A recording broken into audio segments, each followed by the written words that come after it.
Bonjour tout le monde. Je me présente, mon nom est Catherine Joly. Ça fait depuis 2007 que je suis enseignante au sein du Conseil des écoles catholiques du Centre-Est, alors le CE-CCE.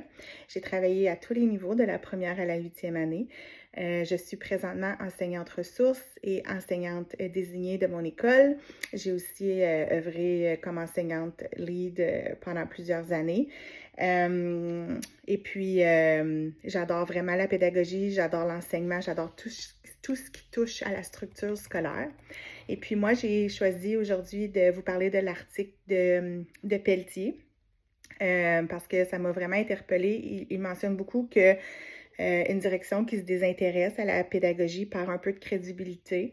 Et puis moi, je trouve que c'est vraiment, c'est vrai pour moi parce que je trouve qu'on est dans une structure scolaire où la pédagogie prend beaucoup de place.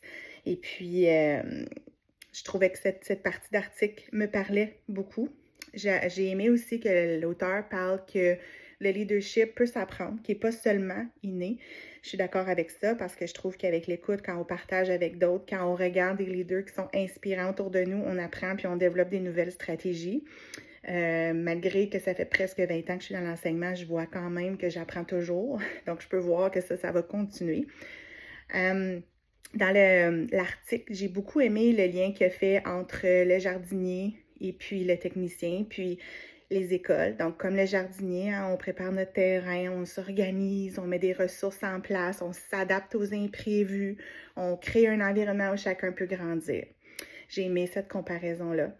Puis, il a aussi mentionné, puis moi, je trouve que c'est important de trouver des façons de préserver un équilibre de vie, malgré la complexité du rôle de direction, pour rester efficace, puis pour rester engagé à long terme. Donc, ça fait plaisir qu'on pourra collaborer ensemble au courant des prochains mois.